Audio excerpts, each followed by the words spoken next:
صحابہ نے پوچھا اللہ کے نبی بیل بات کرنے لگا۔ اس تعجب کو دیکھ کر فوراً اللہ کے نبی نے کہا کہ تم لوگ مانو یا نہ مانو، تم لوگ یقین کرو یا نہ کرو، میرا ابو بکر میری بات کو یقین کرتا ہے۔ اللہ اکبر۔ کہیں ایسی مثالیں اللہ کے نبی نے آپ کے نام کے ساتھ لے کر آپ نے بتایا کہ آپ کے ایمان، آپ کے یقین کے حوالے سے آپ اللہ کے نبی سے کہا کہ اللہ کے نبی اب کیا ہوگا، ہم تو صرف دو ہیں، لا تحزن ان اللہ معنا۔ قرآن نے کہا کہ ڈرنے کی ضرورت نہیں ابو بکر، ہم دو نہیں بلکہ تین ہیں، گویا ہمارے ساتھ اللہ تعالیٰ کی مدد شامل حال ہے۔ اگرچہ دشمن اوپر کھڑا ہی صحیح لیکن اسے نیچے دیکھنے کی توفیق نہ ہوئی۔ کریں جنگ کے لیے، جنگ کے جب اعلان کیا گیا تو سارے لوگوں نے اپنے اپنے طور پر استعداد کے مطابق مال لا کر پیش کیے۔ کئی لوگوں نے اپنے گھر کا آدھا سارا سامان لائے۔ عمر بن خطاب کے بارے میں آتا ہے گھر کا آدھا سامان لے کر آئے، کہا کہ اللہ کے نبی گھر کے اندر جتنا تھا وہ آدھا مال میں لے کر آیا ہوں۔ جب ابو بکر کی باری آئی تو جو مال لا کر اللہ کے نبی کی خدمت میں پیش کیے، پیش کر کر کیا کہتے ہیں، پوچھا ابو بکر کیا لائے ہو؟ تو ابو بکر نے کہا رضی اللہ تعالیٰ عنہ کہ اللہ کے نبی جتنا مال تھا گھر کے اندر سارا کا سارا مال اٹھا کر لایا ہوں۔ اللہ اکبر، جتنا مال تھا سب لایا ہوں۔ تو پوچھا کہ گھر میں کیا چھوڑ کر آئے ہو؟ کہا اللہ اور اس کے رسول کی محبت کو چھوڑ کر آیا ہوں، اس کے علاوہ کوئی اور چیز نہیں۔ اللہ اکبر، پورا مال۔ اللہ کے نبی کے زبانیں ایک جملہ نکلتا، جتنی استطاعت ہوتی پوری استطاعت لا کر پیش کر دیتے۔ سوچتے نہ تھے کہ بیوی بچے کہاں ہیں، بعد میں کیا کھانا ہے، بعد میں کیا پینا، نہیں، اللہ کے نبی کے زبانی نکلا، بس جتنا سب پڑا۔ ایک وقت میں اللہ کے نبی نے اپنے زبانی اتنا کہا کہ جتنے لوگوں کا مجھ پر احسان تھا دنیا کے اندر میں نے سب کا احسان ادا کر دیا ہے۔ جتنے صحابہ نے میرے ساتھ قربانیاں پیش کی، جتنے صحابہ نے میری مدد کی، جتنے لوگوں نے مجھ پر احسان کیا، اللہ گواہ ہے میں نے تمام لوگوں کے احسانوں کو پورا دنیا کے اندر کیا ہے سوائے ابو بکر کے۔ اللہ اکبر، دنیا میں جتنے لوگ مجھ پر میرے ساتھ رہے ان کا ساروں کا احسان میں نے کیا ہے سوائے ابو بکر کے۔ ابو بکر کا احسان میں دنیا میں پورا نہ کر پایا، اور قیامت کا انتظار ہے، اور قیامت کے دن میرے اس احسان کا بدلہ اللہ۔ حمد و ثنا، بڑائی و کبریائی اسی اللہ کے لیے لائق و سزاوار ہیں جو اس کائنات کا رب العالمین ہے۔ بے پناہ درود و سلام نازل ہو تمام انبیاء علیہ الصلاۃ والسلام پر، بالخصوص میرے اور آپ کے آخری نبی جناب محمد رسول اللہ صلی اللہ علیہ وسلم مقدسہ پر، اللہم صلی وسلم وبارک علیہ۔ محترم حاضرین، اللہ تبارک و تعالیٰ کا بے پناہ شکر و احسان ہے کہ اس نے ہمیں ایک معزز حرمت والا مہینہ اللہ نصیب کیا ہے۔ اللہ تعالی ہمارے اس مہینے کی عبادتوں کو اللہ قبول فرمائے۔ گزشتہ جمعہ میں ہم نے محرم کے حوالے سے محرم کی خصوصیت، محرم کی فضیلت اور محرم سے تعلق رکھنے والے کئی واقعات اور بالخصوص صحابہ کرام رضوان اللہ علیہم اجمعین کی قربانیوں کا تذکرہ ہم نے کیا۔ صحابہ کی قربانیوں کا تعلق اسی مہینے سے بڑا گہرا تعلق، اس کے بارے میں ہم نے ایک نظر دوڑائی تھی، تو میں نے مناسب سمجھا کہ آج کے خطبے سے ایک سلسلہ ہم آغاز کریں انہی صحابہ کی تفسیر میں، صحابہ کی تاریخ سے، عشر مبشرہ یعنی کہ وہ 10 صحابہ جنہیں اللہ کے نبی صلی اللہ علیہ وسلم نے بیک وقت ایک مجلس میں 10 صحابہ کے نام لے کر اللہ کے نبی نے جنت کی بشارتیں سنائی۔ آئیے ہم آج سے انشاءاللہ اسی خطبے سے ان 10 صحابہ کی زندگیوں کا تذکرہ ہم سنیں گے۔ دعا کرتا ہوں اللہ تعالیٰ سے اللہ تعالیٰ مجھ کہنے والے کو بھی اور آپ سبھی سننے والوں کو بھی ان تمام باتوں پر عمل کرنے کی توفیق نصیب فرمائیں۔ محترم حاضرین، سیرت صحابہ ایک ایسا عنوان ہے، ایک ایسا موضوع ہے، جب بھی یہ سنایا جاتا ہے، پڑھایا جاتا ہے، صحابہ کی زندگیوں سے، صحابہ کے واقعات سے کچھ ایسے سبق ہمیں ملتے ہیں، کچھ ایسی چیزیں ہمیں اور آپ کو معلوم ہوتی ہیں، ان سبق کو اگر انسان اپنی زندگی میں اپنا لیں، یقیناً اللہ کی قسم وہ آدمی دنیا اور آخرت میں کامیاب ہو جائے گا۔ آئیے دیکھتے چلیں، ترمذی کی حدیث کے مطابق اللہ کے نبی صلی اللہ علیہ وسلم نے بیک وقت آپ نے کہا ابو بکر فی الجنہ، عمر فی الجنہ، علی فی الجنہ، عثمان فی الجنہ، طلحہ فی الجنہ، زبیر فی الجنہ، عبد الرحمن فی الجنہ، سعد بن وقاص فی الجنہ، سعید بن زید فی الجنہ، ابو عبیدہ بن جراح فی الجنہ۔ 10 صحابہ کے نام اللہ کے نبی نے لیے اور بیک وقت آپ نے اعلان کیا کہ 10 صحابہ جنتی ہیں۔ جب بھی حدیث ہم پڑھتے ہیں سنتے ہیں تو ایک سوال ذہنوں میں پیدا ہو سکتا ہے، وہ کیا ہے؟ کیا اللہ کے نبی نے جن صحابہ کو جنت کی بشارتیں سنائی کیا وہ صرف 10 صحابہ ہی ہیں؟ کیا ان کے علاوہ دوسرے جو صحابہ ہیں کیا وہ جنتی نہیں ہیں؟ ایسا سوال ہمارے ذہنوں میں پیدا ہو سکتا ہے۔ آئیے دیکھیں، یہ 10 صحابہ کے علاوہ بھی کئی ایسے صحابہ کی فہرست ہے جنہیں اللہ کے نبی صلی اللہ علیہ وسلم نے بے شمار مقامات پر جنت کی بشارتیں سنائی۔ کئی ایسے صحابہ، ایک بدو صحابی آئے، ایک دیہات کے رہنے والے صحابی آئے، آ کر اللہ کے نبی سے پوچھا کہ اللہ کے نبی اسلام کیا ہے؟ کیا ہے اسلام کا تعارف؟ اسلام میں قبول کرنا چاہتا ہوں، اسلام میں داخل ہوا ہوں، کن کن باتوں پر میں عمل کروں؟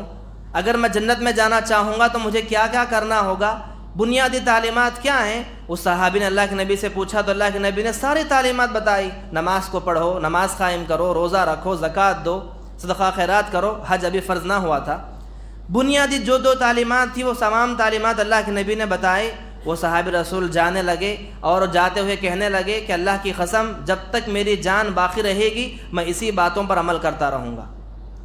تو اس باتوں کو سن کر اللہ کے نبی نے کیا کہا صحابہ سے؟ اے میرے صحابہ، دنیا کے اندر کسی جنتی کو دیکھنا چاہتے ہو تو اس شخص کو دیکھ لو۔ کئی ایسی بشارتیں اللہ کے نبی نے سنائی۔ اور حضرت حسن اور حسین رضی اللہ تعالیٰ عنہ اپنے نواسے رسولوں، اپنے دونوں نواسوں کے بارے میں اللہ کے نبی نے کیا کہا؟ کہا کہ یہ دونوں نواسے میرے جنت کے نوجوانوں کے سردار ہوں گے قیامت کے دن۔ اور حضرت بلال حبشی رضی اللہ تعالیٰ عنہ کو آپ نے کیا بشارت سنائی؟ آپ نے حضرت بلال سے کہا کہ بلال، جب میں جنت کی سیر کر رہا تھا تو مجھے تمہارے قدموں کی آواز آ رہی تھی۔ ایسا کیا عمل کرتے ہو تم جو تمہارے قدموں کی آواز مجھے سنائی دی؟ تو جنت کی بشارتیں آپ نے سنائی۔ اور کئی ایسے صحابہ ہیں جن کے بارے میں اللہ کے نبی صلی اللہ علیہ وسلم نے کھلے طور پر اعلان کیا کہ جنتی ہیں، جنتی ہیں۔ صحابیات میں بھی حضرت خدیجہ رضی اللہ عنہا آپ کی پہلی بیوی، حضرت جبریل آئے آسمان سے آ کر کہا اللہ کے نبی اللہ کی جانب سے اور میری جانب سے آپ اپنی بیوی کو سلام سنائیں اور بتائیے کہ اللہ تعالیٰ نے حضرت خدیجہ کے لیے جنت کے اندر ایک شاندار محل تیار کیا ہے۔ اس شاندار محل کی بشارت خوشخبری آپ اپنے بیوی حضرت خدیجہ کو آپ سنا دیجئے۔ حضرت فاطمہ رضی اللہ عنہ کے بارے میں کیا آتا ہے؟ جب آپ کی وفات کا وقت قریب آیا، دنیا سے رخصت قریب ہو رہے تھے، اپنے بیٹی فاطمہ کو اللہ کے نبی نے قریب بلا کر کیا کہا کہ بیٹی فاطمہ، دنیا سے تو میں جا رہا ہوں لیکن میرے پورے خاندان میں سب سے پہلے تم ہی مجھ سے آ کر ملاقات کرو گی، میری ملاقات تم ہی سے پہلے ہوگی۔ جنت کی بشارت تھی یہ۔ ایک صحابیہ آئی، آ کر کہنے لگی اللہ کے نبی ایک دورہ، مجھے کئی ایسی احادیث ملتی ہیں، آ کر کہنے لگی اللہ کے نبی مجھے دورے پڑتے ہیں، ایک بیماری ہے، ایک روایت کے مطابق کسی کا جن سوار تھا، مجھے وہ دورے پڑتے ہیں اور دوروں کے درمیان میں نیچے بے ہوش ہو کر گر جاتی ہوں اور جب بھی گر جاتی ہوں میرے بدن سے کپڑے ہٹ جاتے ہیں۔ آپ دعا کریں اللہ تعالیٰ سے کہ اللہ مجھے شفا عطا کرے۔ اللہ کے نبی نے کیا کہا؟ اگر میں تمہیں دعا کر دوں گا تو شفا مل جائے گی، لیکن اگر تم اس بیماری میں صبر کر لو گی تو اس کے بدلے میں تمہیں جنت کی ضمانت دیتا ہوں۔ اس صاحب نے کہا اللہ کے نبی مجھے شفا نہیں چاہیے، مجھے جنت کی ضمانت چاہیے، بس اتنا دعا کر دیجئے کہ جب بھی میں نیچے گروں بے ہوش ہو کر دورے پڑیں تو میرے بدن سے کپڑے نہ ہٹ پائیں۔ اللہ کے نبی نے بشارت سنی جنت کی۔ کئی ایسی صحابیات ہیں، کئی ایسے صحابہ ہیں جن کو اللہ کے نبی صلی اللہ علیہ وسلم نے بیک وقت دوسرے ہر موقع پر کئی کبار موقعوں پر اللہ کے نبی نے بشارتیں سنائی ہیں جنت کی، لیکن ایک ہی محفل میں ایک ہی مجلس میں ان 10 صحابہ کو بشارت سنانے کی وجہ کیا ہے جانتے ہیں؟ آپ پورے صحابہ کی فہرست اٹھا کر دیکھ لیں، جتنے صحابہ ہیں حضرت ابوبکر سے لے کر آخر تک آنے والے تمام صحابہ کی زندگیوں کو آپ پڑھیں، تمام صحابہ میں یہ 10 صحابہ کی زندگیاں نمایاں نظر آتی ہیں۔ ان پورے صحابہ، حالانکہ سب سے اللہ راضی ہے، پورے صحابہ جتنے لوگ اللہ کے نبی کے ہاتھ پر بیعت کیے، اللہ کے نبی پر ایمان لائے، ملاقات کی، آپ کی تصدیق کی، ان تمام لوگوں سے اللہ نے کہا رضی اللہ عنہم ورضوا عنہ، اللہ ان سے راضی ہو، وہ اللہ سے راضی ہوئے، سب صحابی ہیں۔ لیکن انہی صحابہ میں یہ 10 صحابہ کا جب نام آتا ہے، بالخصوص 10 مبشرہ کے نام سے جب آتا ہے، تو الگ ہی ان کی کیفیت، ایک الگ ہی خصوصیت انہی نظر آتی ہے۔ ایسی کیا قربانیاں تھیں 10 صحابہ کی، آپ ایک ایک صحابی کی زندگی کو اٹھا کر دیکھیں، شروع سے لے کر آخر تک ہر صحابی کی زندگیوں میں ایسے سبق، ایسی قربانیاں ان کی ہیں، اللہ اکبر۔ انہی قربانیوں کی وجہ سے، انہی کی خصوصیتوں کی وجہ سے یہ مقام انہیں ملا کہ اللہ تعالیٰ نے۔ اور ان 10 صحابہ میں اور ایک بات آپ کو بتاتا چلوں، یہ 10 صحابہ تو ہیں 10 مبشرہ، اور ان 10 صحابہ میں بھی کچھ ایسے صحابہ ہیں جنہیں اللہ کے نبی نے ایک نہیں، دو نہیں، کئیوں مرتبہ بشارتیں سنائی، کئی مرتبہ جنہ فی الجنہ فی الجنہ۔ آخر کار ان کی زندگیوں کے اندر وہ کیا راز تھا، آئیے دیکھتے چلیں۔ سب سے پہلا نام حضرت ابو بکر صدیق رضی اللہ عنہ کا نام آتا ہے۔ یہ کون ہے ابو بکر صدیق؟ یہ دراصل ان کا اصلی نام عبداللہ بن عثمان ہے، ان کا نام عبداللہ ہے، ان کے ابا کا نام عثمان ہے، اور ان کی کنیت ابو بکر ہے۔ نام سے زیادہ کنیت سے زیادہ پہچانے گئے، ان کی کنیت ابو بکر تھی تو ابو بکر کے نام سے پہچانے گئے، دراصل اصلی نام عبداللہ بن عثمان تھا۔ ان کو 2 لقب ملے، ایک عتیق اور ایک صدیق، اور یہ القاب جو ملے، یہ القاب ملنے کی وجہ بھی کئی مفسرین نے ذکر کیا ہے کہ صدیق کا لقب کیوں ملا آپ کو، کیونکہ ملنے کی وجہ کیا بتائی؟ وجہ یہ بتائی کہ جب اللہ کے نبی صلی اللہ علیہ وسلم مکہ کی زندگی میں آئے، مکہ میں جب اللہ کے نبی نے پہلے اسلام، جب آپ نے دعوت کا کام شروع کیا، آپ نے اللہ کی جانب بلانا شروع کیا، تو آپ کی دعوت کو سب سے پہلے قبول کرنے والے صحابی ابو بکر صدیق ہیں۔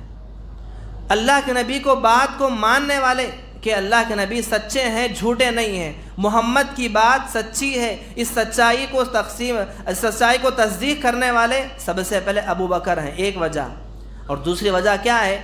دوسری وجہ اس کی یہ ہے کہ اللہ کے نبی صلی اللہ علیہ وسلم جب معراج کی رات میں گئے، تو معراج کی رات آپ کو مکہ سے لے کر بیت المقدس سے 7 آسمانوں کی سیر، جنت و جہنم، ساری چیزیں دکھائی گئی، اور پھر رات کے آخری حصے میں آپ کو واپس مکہ میں لا کر چھوڑ دیا گیا۔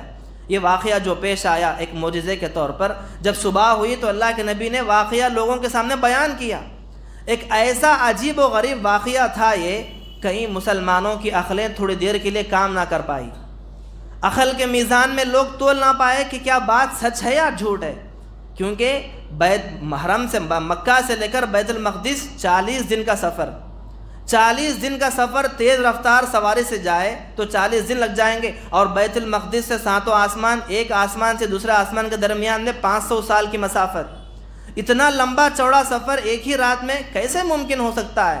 حالانکہ اس زمانے میں کوئی مشینری نہ تھی جس کے ذریعے سے انسان پہنچ چکا ہو۔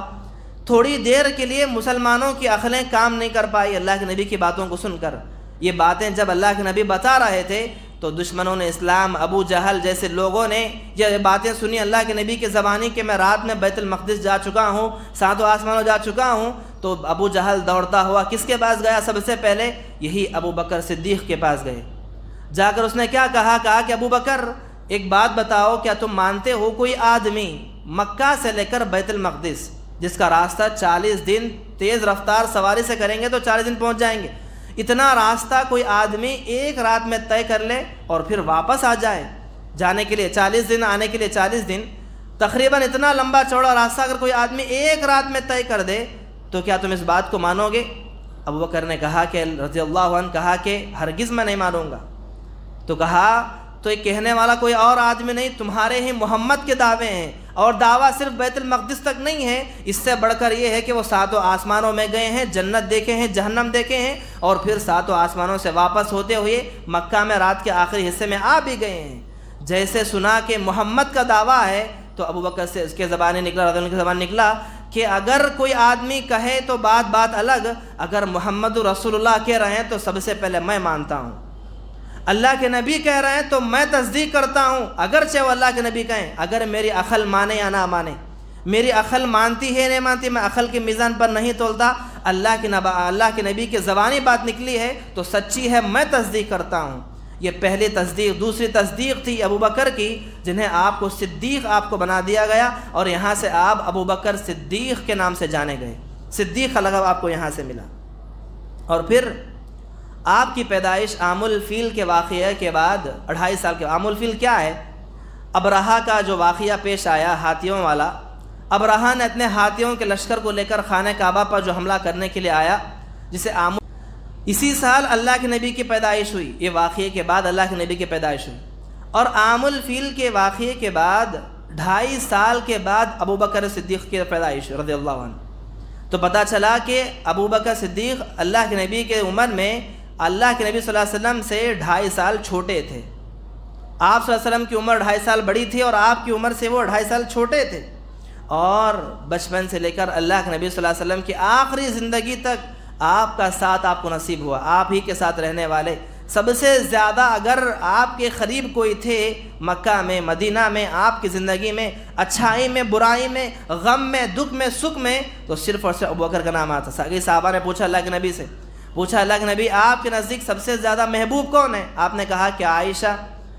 صحابہ نے پوچھا اللہ کے نبی مردوں میں کون ہے؟ کہا کہ وہی عائشہ کا باپ ابوبکر میرے نزدیک سب سے زیادہ محبوب ہے. اللہ اکبر. ایک عجیب محبت کا گوشہ اللہ کے نبی کا حضرت ابوبکر کو ملا. آئیے دیکھتے چلیں کیا خصوصیات تھی ابوبکر صدیق رضی اللہ تعالیٰ عنہ کی کہ آپ کو اتنا مقام، اتنا مرتبہ ملا. آپ دیکھیں گے تاریخ اٹھا کر کئی خصوصیات ذکر کی جاتی ہیں کہ آپ کی زندگی کے حوالے سے اتنا درجہ ملنے کی وجہ کیا تھی. حالانکہ ایک تابعی بکر بن عبداللہ رحمۃ اللہ علیہ وہ لکھتے ہیں ان کے بارے میں، صحابہ رسول کے بارے میں، کہ ابو بکر کو اتنا مقام ملا تو ان کی نفل نمازوں کی وجہ سے نہیں، ابو بکر کو اتنا مقام ملا تو ان کے روزے صدقہ خیرات کی وجہ سے نہیں، ابو بکر کو اتنا مقام اگر ملا ہے تو صرف اور صرف ان کے ایمان اور یقین کی وجہ سے ملا ہے. اتنا ایمان، اتنا یقین کہ جس کی کوئی مثال نہیں، اتنا پختہ یقین، اتنا پختہ ایمان اللہ پر، اللہ کے نبی پر، کہ ایسا یقین، ایسا ایمان کبھی دیکھا نہ گیا. اتنا پختہ ایمان، اتنا پختہ یقین، جس کے بارے میں یہ اتنا ہی نہیں بلکہ اس یقین کے بارے میں، اس ایمان کے بارے میں ابن تیمیہ رحمۃ اللہ علیہ لکھتے ہیں کہ اگر ابو بکر کے ایمان و یقین کو ایک ترازو کے پلڑے میں تولا جائے، ابو بکر کے ایمان کو، یقین کو ترازو کے میزان کے ایک پلڑے میں تولا جائے اور قیامت تک آنے والے تمام لوگوں کے ایمان و یقین کے ایک پلڑے میں تولا جائے تو ابو بکر کا پلڑا بھاری ہو جائے گا، یہ لوگ ہلکے ہو جائیں گے. اللہ اکبر. اتنا یقین، اتنا ایمان پختہ. اور اس کی مثالیں اللہ کے نبی نے خود بیان فرمائی اپنی زندگی کے اندر. ایک مرتبہ اللہ کے نبی صلی اللہ علیہ وسلم صحابہ کے درمیان بیٹھے ہوئے تھے. آپ نے پچھلی قوموں کا ایک واقعہ بیان کیا، ایک حدیث آپ نے بیان کی. کیا بیان کی؟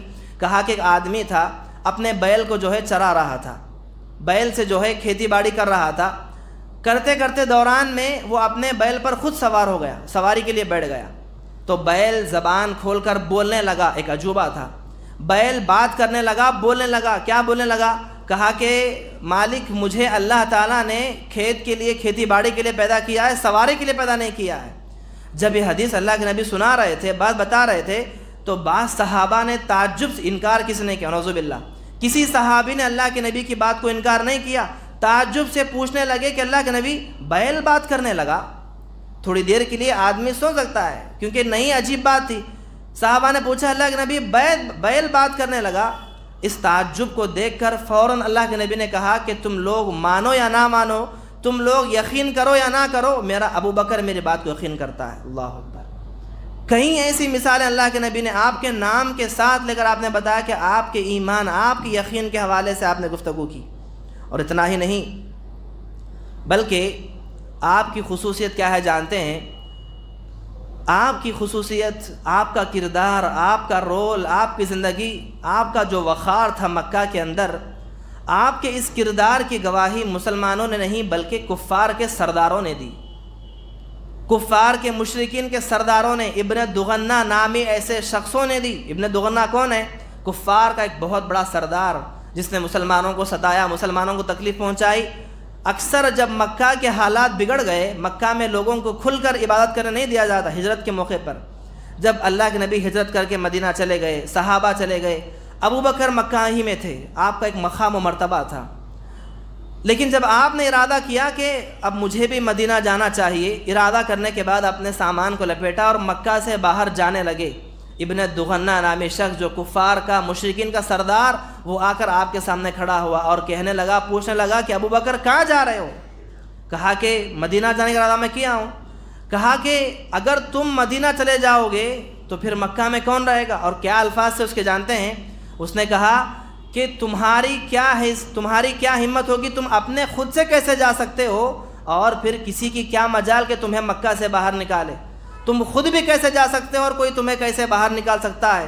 تم کہتے ہو کہ تمہیں مکہ میں رہنے کے لیے نہیں دیا جا رہا ہے، عبادت کرنے میں تکلیف ہے، چلو میں تمہیں پناہ دیتا ہوں، میں تمہیں مکہ میں پناہ دیتا ہوں، جاؤ جیسی عبادت کرنا چاہتے ہو کرو، مکہ میں رہو، مکہ چھوڑنے کی ہم تمہیں اجازت نہیں دیں گے۔ کس کے الفاظ ہیں؟ ابن دغنہ کے الفاظ ہیں، جو بڑا کافروں کا سردار، مشرکوں کا سردار، مسلمانوں کو ستانے والا۔ اللہ اکبر۔ تو گویا ایک کردار بتا رہا تھا۔ اللہ کے نبی صلی اللہ علیہ وسلم کی صحبت، آپ کی رفاقت آپ کو اتنا اثر لائی زندگی میں، اللہ کے نبی کا جو کردار آپ نے پایا، آپ کی صحبت پائی، اللہ کے نبی کے اندر جو کردار تھا اسی کردار کو ابوبکر نے اپنایا بالخصوص۔ اور مزاج کے اعتبار سے دیکھا جائے، حضرت ابوبکر صدیق رضی اللہ تعالیٰ عنہ بڑے نرم مزاج کے آدمی تھے، اتنے نرم مزاج کہ گویا رفیق القلب سے کہا جاتا ہے۔ نرم مزاج، بہت جلد رونا آتا ہے، جن کا دل بہت نرم ہوتا ہے، چھوٹی چھوٹی بات پر جن کا دل بہت بیٹھ جاتا ہے، جنہیں رفیق القلب کہا جاتا ہے۔ ایسے رفیق القلب انسان تھے ابوبکر صدیق، جن کے بارے میں آتا ہے جب حالانکہ مکہ کی زندگی میں نماز اجتماعی طور پر نہیں پڑھی، ابھی حکم نہیں ہوا تھا جماعت کے طور پر، لوگ انفرادی طور پر نمازیں پڑھ رہے تھے اپنے اپنے گھروں میں، اپنے اپنے جگہوں میں۔ تو حضرت ابوبکر نے رضی اللہ تعالیٰ عنہ اپنے گھر کے صحن میں اپنا ایک مصلی بنایا تھا، وہیں پر وہ نماز پڑھتے تھے۔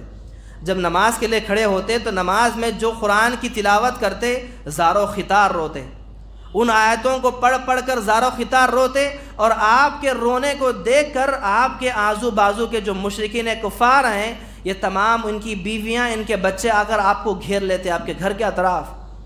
بعض دفعہ تو ان کو یہ کہنا پڑا، یہ کفار کو کہنا پڑا کہ ابوبکر آپ نماز گھر کے اندر پڑھیے، اگر آپ نماز گھر کے باہر پڑھیں گے، آپ تلاوت کے دوران روئیں گے، آپ کا رونا ہمارے بیوی بچوں پر بڑا بھاری گزر رہا ہے، کئی بیویاں ہمارے آپ سے متاثر ہو رہی ہیں، ہمارے بچے آپ سے متاثر ہو رہے ہیں، ہمارا عقیدہ بگڑ رہا ہے، اب آج سے ہم آپ کو اجازت نہیں دیں گے، نماز پڑھنا ہی چاہتے ہیں گھر کے اندر نماز پڑھیں، نماز گھر کے باہر نہیں پڑھیں گے۔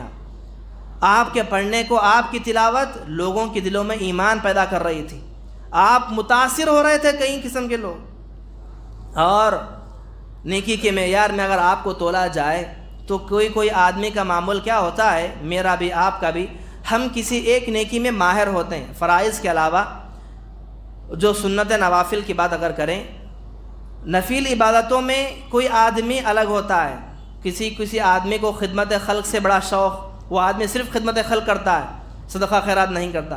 کسی کو صدقہ خیرات سے زیادہ دلچسپی ہوتی ہے، وہ ہمیشہ صدقہ خیرات کرتا ہے، کوئی دوسرا کام نہیں کرتا۔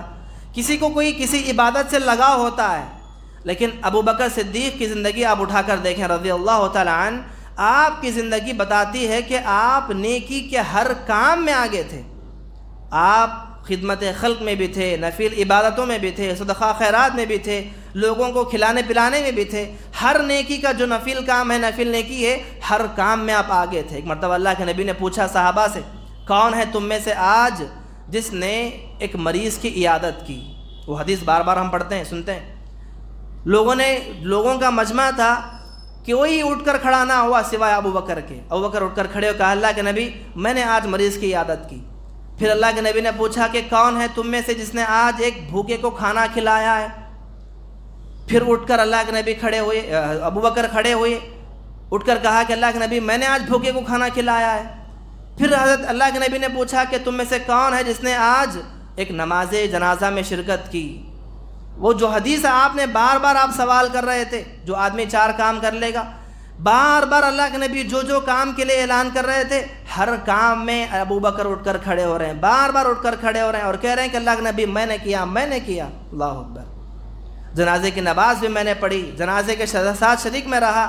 پھر پوچھا کہ کون ہے تم میں سے جو آج روزے کی حالت میں ہے؟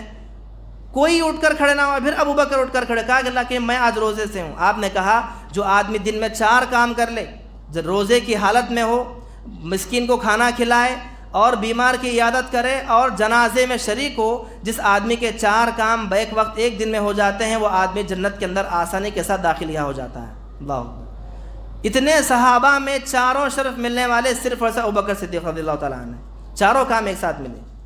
اور اتنا ہی نہیں بلکہ آپ دیکھیں گے آپ کی زندگی میں آپ نے ایسا کردار اپنایا کہ آپ اپنے ذاتی پیسوں سے کئی مجبور غلاموں کو آپ نے آزاد کیا۔ جن مسلمان صحابہ کو مشرکین ستاتے تھے، مارتے تھے، اسلام قبول کرنا بڑا چیلنج تھا، ایمان کی بڑی آزمائش تھی ایمان کی۔ جو آدمی ایمان قبول کرتا ہے، اسلام کے اندر داخل ہوتا ہے، اس پر آزمائشوں کی بارشیں ٹوٹ پڑتی، اسے لنگی پیٹ کر کے دھوپ میں لٹا دینا، کوڑوں سے مارنا، زخمی کر دینا، گھروں سے باہر ڈھکیل دینا۔ اگر غلام ہے تو غلام کی کوئی انتہا نہ، اب اتنا ستائیں گے غلام کو، اتنا ستائیں گے۔ ایسی حالت تھی مسلمانوں کی۔ ایسی حالت میں ابوبکر صدیق رضی اللہ تعالیٰ نے اپنے ذاتی پیسوں سے کئی ایسے مسلمان غلام صحابہ کو آپ نے آزاد کیا۔ بلال حبشی رضی اللہ تعالیٰ عنہ جیسے صحابہ کو آپ نے اپنے ذاتی پیسوں سے آپ نے آزاد کیا۔ اور پھر اس سے بڑی قربانی آپ کی زندگی کی اور کیا بتاؤں کہ سفر ہجرت کے موقع پر جب اللہ کے نبی صلی اللہ علیہ وسلم مدینہ چھوڑ کر جا رہے تھے، آپ نے ایک رفیق کو چنا۔ کون ہے وہ؟ یہی وہ ابوبکر ہیں۔ اللہ کے نبی کے ساتھ دونوں مل کر صرف اور صرف مکہ چھوڑ کر مدینہ گئے، دونوں بیک وقت ایک ساتھ۔ اور اس حدیث میں کئی ایسی باتیں تفسیر میں لکھی جاتی ہیں کہ جب اللہ کے نبی صلی اللہ علیہ وسلم ابوبکر صدیق کے ساتھ رضی اللہ عنہ کے ساتھ سفر پر نکلے مدینہ جانے کے لیے، حضرت ابوبکر کیا کرتے ہیں؟ کبھی اللہ کے نبی کے سامنے آ جاتے ہیں، کبھی اللہ کے نبی کے پیچھے آ جاتے ہیں، کبھی آپ کے بازو آتے ہیں، کبھی اس بازو آ جاتے ہیں۔ اللہ کے نبی نے پوچھا کہ ابوبکر کیا بات ہے، کیوں سیدھا نہیں چل رہے ہو؟ کبھی سامنے آ رہے ہو، کبھی پیچھے آ رہے ہو، کبھی آزو کبھی بازو، کیا بات ہے؟ کہا کہ اللہ کے نبی جب میں سامنے چلتا ہوں تو مجھے اچانک خیال آتا ہے کہ کہیں دشمن آپ کو پیچھے سے حملہ نہ کر دے، پھر میں پیچھے آ جاتا ہوں۔ جب میں پیچھے آتا ہوں تو پھر مجھے خیال آتا ہے اللہ کے نبی کہیں آپ کو دشمن بازو سے حملہ نہ کر دے، پھر میں آپ کے بازو آتا ہوں۔ پھر مجھے خیال آتا ہے کہ اس بازو سے حملہ نہ کر دے تو پھر میں اس بازو میں آ جاتا ہوں، کیونکہ جب کوئی حملہ دشمن کرے گا تو پہلے سوار مجھ پر ہو، پہلے زخمی میں ہو جاؤں، اپنی جان میں آپ کے لیے قربان کر دوں۔ اللہ اکبر۔ زخم اگر مار لگے، دشمن کا حملہ ہو تو مار پہلے مجھے پڑے، میں اپنی جان کو اپنے لیے بچاؤں گا، اس کے بعد آپ پر حملہ ہو۔ اللہ اکبر۔ کیسی قربانی تھی۔ اسی ہجرت کے سفر کو اللہ تعالیٰ نے آپ کی تصدیق کرتے ہوئے سورہ توبہ کے اندر اللہ نے آیت نازل فرما دی، الا تنصروه فقد نصره الله اذ اخرجه الذين كفروا ثاني اثنين اذ هما في الغار اذ يقول لصاحبه لا تحزن ان الله معنا۔ قرآن میں اللہ نے اس واقعے کو اللہ نے بیان کر دیا سورہ توبہ کے اندر، کہا کہ جب یہ دونوں ساتھی جب سفر پر چل رہے تھے، ابوبکر اور اللہ کے نبی صلی اللہ علیہ وسلم، تو ایک غار میں چھپ گئے، جا کر غار میں چھپ گئے، دشمن اور غار کے کنارے آ کر کھڑا ہوا، اور نیچے سے غار میں سے ابوبکر صدیق رضی اللہ تعالیٰ عنہ اللہ کے نبی کو آپ کے ساتھ رہ کر اوپر دشمن کو دیکھ رہے ہیں کہ دشمن اوپر سر پر کھڑا ہے۔ اللہ کے نبی سے کہا کہ اللہ کے نبی اب کیا ہوگا، ہم تو صرف دو ہیں، لا تحزن ان اللہ معنا۔ قرآن نے کہا کہ ڈرنے کی ضرورت نہیں ابوبکر، ہم دو نہیں بلکہ تین ہیں، گویا ہمارے ساتھ اللہ تعالیٰ کی مدد شامل حال ہے۔ اگرچہ دشمن اوپر کھڑا ہی صحیح، لیکن اسے نیچے دیکھنے کی توفیق نہ ہوئی، اس غار میں جھانکنے کی توفیق نہ ہوئی، غار کے کنارے منہ تک آ کر وہ چلا گیا لیکن نیچے دیکھنے کی توفیق نہ ہوئی۔ اللہ کی مدد شامل حال رہی، آپ مکمل کر کے سفر مدینہ پہنچ گئے۔ اور اسی طرح سے اپنے مال کو آپ نے ہمیشہ مسلمانوں کے لیے، اسلام کے لیے، دین کی خاطر ہمیشہ کھول کے رکھا۔ آپ کے صدقہ خیرات کی مثالیں بیان کی جاتی ہیں۔ کیا مثالیں؟ جب اللہ کے نبی صلی اللہ علیہ وسلم نے اعلان کیا کہ کون ہے جو اپنے مال کو لا کر اپنے دین کے لیے، ہمارے اسلام کے لیے لا کر پیش کریں، جنگ کے لیے جب اعلان کیا گیا تو سارے لوگوں نے اپنے اپنے طور پر استعداد کے مطابق مال لا کر پیش کیے۔ کئی لوگوں نے اپنے گھر کا آدھا سارا سامان لائے۔ عمر بن خطاب کے بارے میں آتا ہے، گھر کا آدھا سامان لے کر آئے، کہا کہ اللہ کے نبی گھر کے اندر جتنا تھا وہ آدھا مال میں لے کر آیا ہوں۔ جب ابوبکر کی باری آئی تو جو مال لا کر اللہ کے نبی کی خدمت میں پیش کر کیا کہتے ہیں، پوچھا ابوبکر کیا لائے ہو؟ تو ابوبکر نے کہا رضی اللہ تعالیٰ عنہ کہ اللہ کے نبی جتنا مال تھا گھر کے اندر سارا کا سارا مال اٹھا کر لایا ہوں۔ اللہ اکبر۔ جتنا مال تھا سب لایا ہوں۔ تو پوچھا کہ گھر میں کیا چھوڑ کر آئے ہو؟ کہا اللہ اور اس کے رسول کی محبت کو چھوڑ کر آیا ہوں، اس کے علاوہ کوئی اور چیز نہیں۔ اللہ اکبر۔ پورا مال اللہ کے نبی کے زبان ایک جملہ نکلتا، جتنی استطاعت ہوتی پوری استطاعت لا کر پیش کر دیتے. سوچتے نہ تھے کہ بیوی بچے کہاں ہیں، بعد میں کیا کھانا ہے، بعد میں کیا پینا، نہیں. اللہ کے نبی کے زبانی نکلا، بس جتنا سب لا کر پیش کر دیں گے. اور اتنا ہی نہیں بلکہ اتنی ساری قربانیاں تھیں.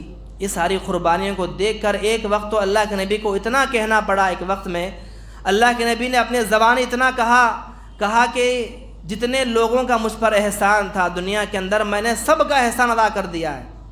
جتنے صحابہ نے میرے ساتھ قربانیاں پیش کی، جتنے صحابہ نے میری مدد کی، جتنے لوگوں نے مجھ پر احسان کیا، اللہ گواہ ہے میں نے تمام لوگوں کے احسانوں کو پورا دنیا کے اندر کیا ہے سوائے ابو بکر کے. اللہ اکبر. دنیا میں جتنے لوگ مجھ پر میرے ساتھ رہے ان کا ساروں کا احسان میں نے کیا ہے سوائے ابو بکر کے. ابو بکر کا احسان میں دنیا میں پورا نہ کر پایا، اور قیامت کا انتظار ہے، اور قیامت کے دن میرے اس احسان کا بدلہ اللہ پورا کرے گا. اللہ اکبر.